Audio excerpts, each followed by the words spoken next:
Helloers, how are you? In this video I will discuss how you can make professional scrolling in your web page. For better user experience, we need smooth scrolling in our web page. For example, if someone is viewing your website and goes to footer area of the web page, he wants to scroll back to header area.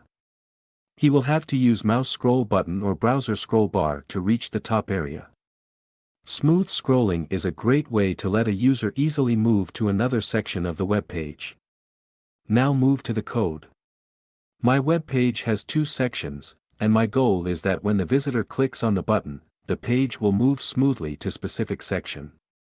In CSS, we only use one property to achieve our goal. That is scroll behavior. Scroll behavior has multiple values, but we need smooth value to serve our purpose. Your web visitor deserves the best user experience. Now check the output. It's awesome, it looks more professional now.